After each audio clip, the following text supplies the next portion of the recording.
Okay, you heard me talk a lot about splits. I know some of you are high school coaches. The college hash and numbers are different in high school. I'm going to tell you what we teach and how I teach it to our defensive backs to keep it simple, which is important. You know, you say, boy, you hear a lot of things about splits. What I'll tell our guys is this: when the ball is on this hash, and I'm on the defensive side, so I'm on this side looking at our offense this way.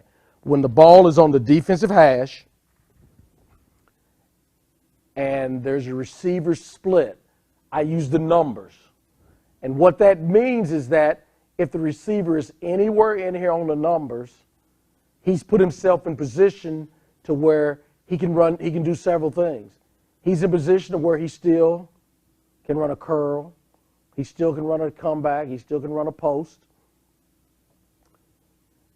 The wider he gets outside the numbers, he's now taking the sideline away.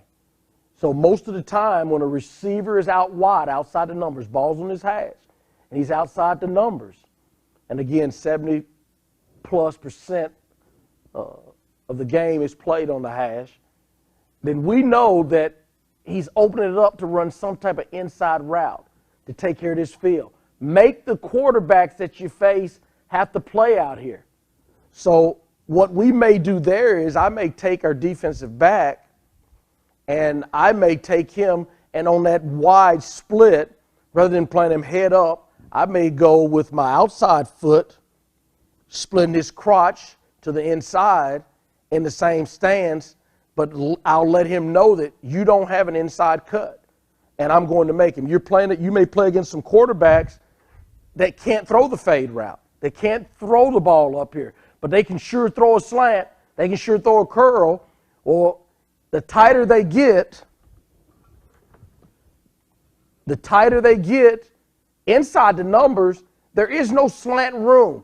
Where are they throwing a curl? They're throwing where all the linebackers are set, where all the linebackers are dropping to, okay? Where a hole player may be, So understand this, whether you're playing man or zone, whether you're playing, this may be 3 deep. I teach the same rules in 3 deep. If the receiver's out wide, it's going to be some type of inside cut. If the receiver's in tight, he's in tight for a reason. He's in tight to run a fade route if you're playing press man.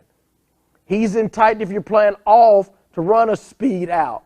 Okay? The wider he gets, if you're off, he can maybe get a hitch, but he's widened out to run a slant. All those things are important. You say, well, Coach, what happens when the ball is off the hash about 3 yards?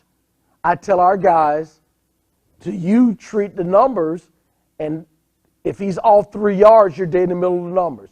Anything wider than that is a wide split. Anything tighter than that is a tight split. Again, if we're close to the hash, 3 to 4 yards in the hash, I treat it as ball on the hash. As the ball moves to the middle, I use the numbers completely. This is just me studying over the last several years as the where receivers line up. Receiver coaches will line their guys up based on usually numbers, outside, inside. So in the ball to the middle, I tell them the same thing. If he's inside the numbers, we're going to make that an even split. Anything tighter, he's giving himself some room. Anything wider, it's hard, but you make sure that you take care of any inside cut. So splits are important. Let's take the corner or the defensive back to the wide side of the field. Ball on the hash right here. Receiver lines up here. I tell them a normal split is splitting the difference between the far hash and the numbers. So if a receiver lines up like right in the middle there, you treat it as normal, head up. Anything wider, get inside, take away the inside, make him throw it there. Anything tighter, he's in position to run a comeback route, to run a fade route. So those are the split rules that we teach, and you can't go over it just one time. We talk split rules in the spring. We teach them, and we talk about it during tool days. We talk about it during the season. And again, as they sit in your room, and if they're ninth graders or if they're freshmen, the more they hear, the more they understand. I had guys that couldn't even begin to tell you about a split as freshmen, and they may not have tell you a little bit as sophomores. By the time they were juniors, they really understood it. I also had guys that came in and understood a wide split, and if it was a wide split, I'm not going to let him complete it inside, and they knew it as freshmen.